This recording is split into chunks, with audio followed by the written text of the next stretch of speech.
Never apologise. Always double down. Rule number 1 of how to beat the left. When they call you a racist for daring to have an opinion they don't like, you simply laugh at them and repeat the same opinion without shame. For added currency, you can even come back extra offensive, if you want to be like Milo, that is. In case you aren't up to speed, Peter Dutton recently expressed a desire to give persecuted white South African farmers refuge in Australia.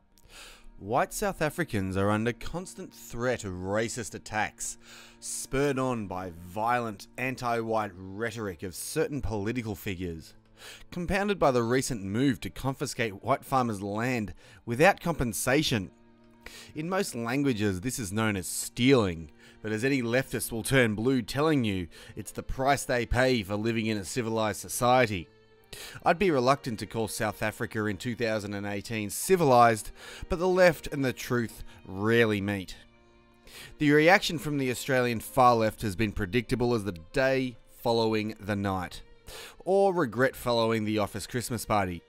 At least after the Christmas party you can laugh about it, so long as your employer doesn't have a HR department.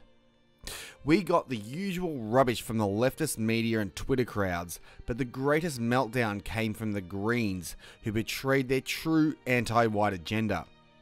Nick McKim was foaming at the mouth, decrying Dutton as a racist and a fascist. It truly was a sight to behold. The virtue signalling was off the charts. Almost comical in its ridiculous vitriol. Does McKim not realise white South African farmers are routinely brutalised for the colour of their skin? I'd imagine he actually does. To be perfectly frank, he just doesn't care. They are white after all, and being white means you're automatically guilty, at least according to leftists. McKim's since doubled down on the rhetoric, with a long rant posted on Zuckerberg's data mining operation, otherwise known as Fakebook. I may make a response video because it's regressive gold, but that's not the topic of this video. He hilariously claims demands for new citizens to be fluent in English are a return to the White Australia policy. Nice work there, dingbat. Not only are you anti-white, you're anti-English and thus anti-West. But we already knew that. The Greens calling people fascists is getting old, but it's hilarious nonetheless when you understand what a fascist really is. For those who don't know, a fascist is someone who wants the state to be the most important thing in everyone's life. It's another version of Marxism. There is nothing right-wing about it, so long as you assume the left-right divide is on economic grounds and not just, I don't like them, as the leftist media would have you believe. Peter Dutton is not a fascist. This is a leftist tactic we've all come to expect. Label and attack your opposition, make them the enemy, dehumanize them in order to justify any and all attacks, including violence. You know, exactly what fascists do. While the bigotry of the left is more than predictable, Dutton's response has been a pleasant surprise. He simply called out these fools for what they are and continued on his merry way.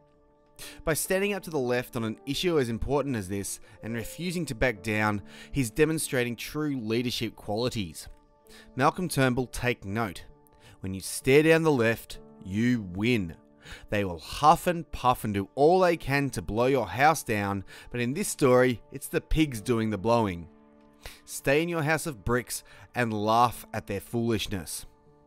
Once you realise this, the strategy going forward becomes crystal clear. The left cannot win the argument based on stronger facts or evidence, so they throw mud. When the mud doesn't stick, or their target enjoys a good mudding, the only response they have is to crawl back to their caves or escalate to violence. The moment they get violent is the moment they lose any semblance of the moral high ground they may have been clinging to, and they do get violent.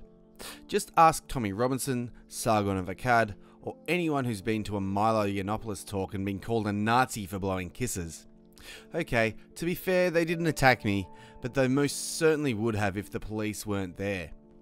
There is a reason the leftist media consistently refuse to report on Antifa violence. Sometimes they even encourage it. The media are leftists. Underlying all leftist thought if you'd even call it thought, is the desire to hurt those they consider oppressors. Whether it's the Russian bourgeoisie, German Jews, or white farmers in South Africa, they will always seek to take revenge in some violent way or another. Never let them anywhere near the reins of power. Yes, the Australian communists try to add a veneer of respectability by delightfully calling themselves Greens, yet the hateful rhetoric of Nick McKim is a symptom of a deep-seated desire to hurt others for their perceived crimes. They deny it, of course, but the desire is there. Deep down, we all have the same shadow self. It's just the left let theirs creep closer to the surface and are far more likely to let it out. Calling Dutton a racist and a fascist was less about wanting to make the world a better place, and a lot more about destroying Dutton for daring to challenge PC doctrines. It was 100% a power play and had absolutely nothing to do with principles. This is what the left are all about. Power. Especially when it comes to a leftist politician smearing a political opponent for daring to stand up for white victims. They don't want to make the world a better place. Even if some of them wanted to in the past, it's certainly not true now.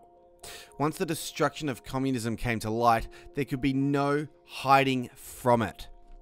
Left-wing policies routinely destroy nations, Venezuela being the perfect example.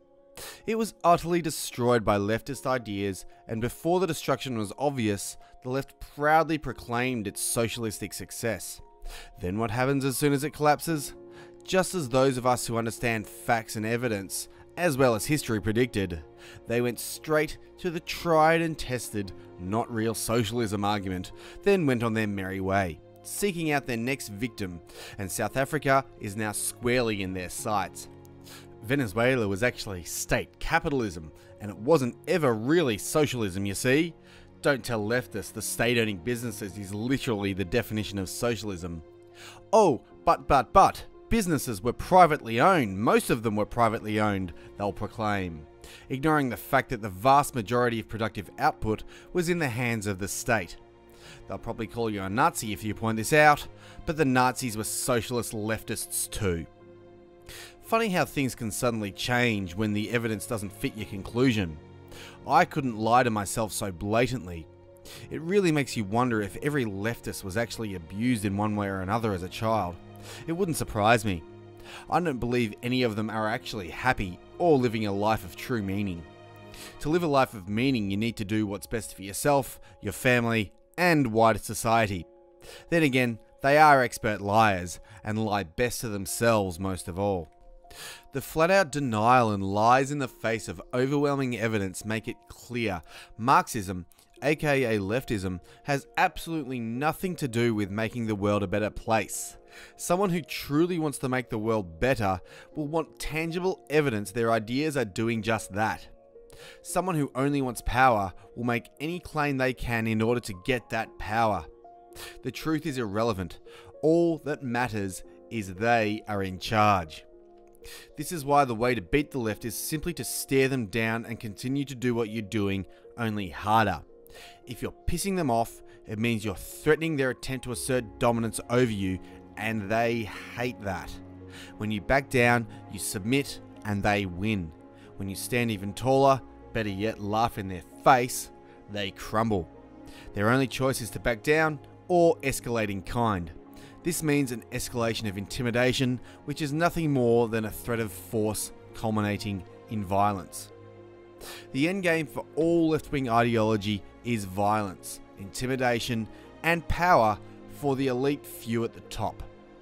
I'm sure there are a few who realise this consciously, the truly unforgivable ones, but I'd imagine most are just too stupid, misinformed, or abused to open their eyes.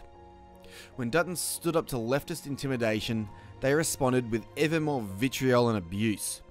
Emotional rubbish with no substance designed to gain power.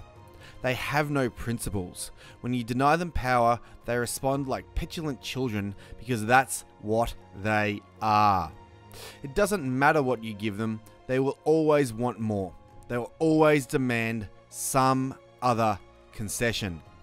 Give in to them on boat people and illegal immigrants, they'll flood your nation with millions of people who have no interest in preserving your culture. Give them gay marriage, they'll tell you denying hormone therapy to kids is tantamount to child abuse. If you'd ever feel guilty for your European past, they'll take away your national holiday and ultimately your nation. If the collective left support a move, you can be damn sure it's against the long-term interests of those who are even remotely moral. Beware the hidden agenda. Like Greek soldiers hidden in a wooden horse, you won't know you've lost until your nation really is burning to the ground. You cannot concede ground to these people. You give an inch, they'll take everything you've got. They are truly evil people with nothing but evil intent, whether they realise and admit it or not. Marxism is objectively evil, and all those who stand against it are objectively moral as a result. Ironically, Marxists would say the same about their opponents, proving everything I've said so far. After more than 100 million deaths, all while free markets and liberty continue to make life better for everyone, you can be damn sure Marxism is evil. Their desire for power is matched only by their ability to lie and distort the truth for their own ends. A Marxist will never hesitate to project their own crimes onto their opponents.